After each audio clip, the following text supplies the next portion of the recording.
path to the moon. The trail we blazed cut through the fictions of science and showed us all what was possible. Very pretty out here. Today, our calling to explore is even greater. To go farther, we must be able to sustain missions of greater distance and duration. We must use the resources we find at our destinations. We must overcome radiation, isolation, gravity, and extreme environments like never before. These are the challenges we face to push the bounds of humanity. We're going to the moon to stay by 2024, and this is how. This all starts with the ability to get larger, heavier payloads off-planet and beyond Earth's gravity.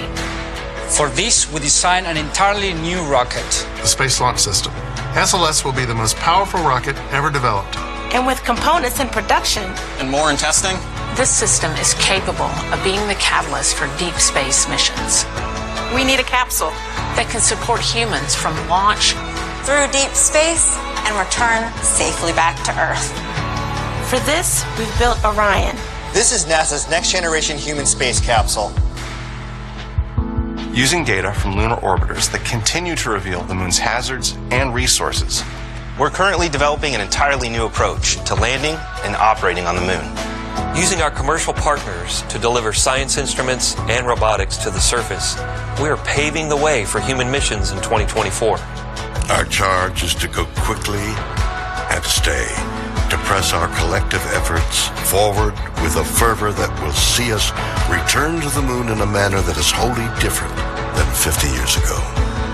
We want lunar landers that are reusable, that can land anywhere on the lunar surface. The simplest way to do so is to give them a platform in orbit around the moon from which to transition.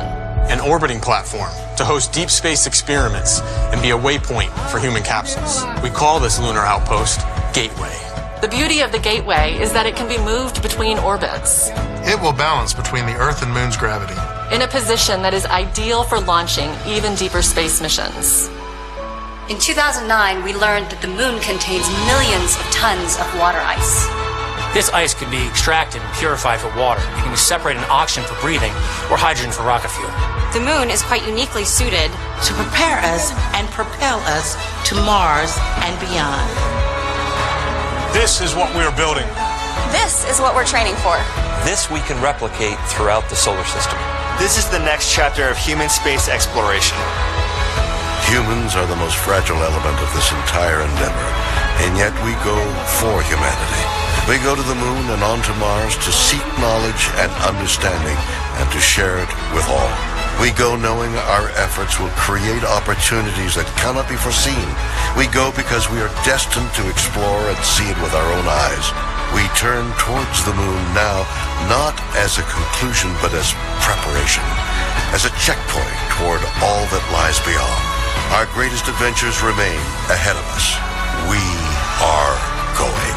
We're going. We are going. We are going. We're going.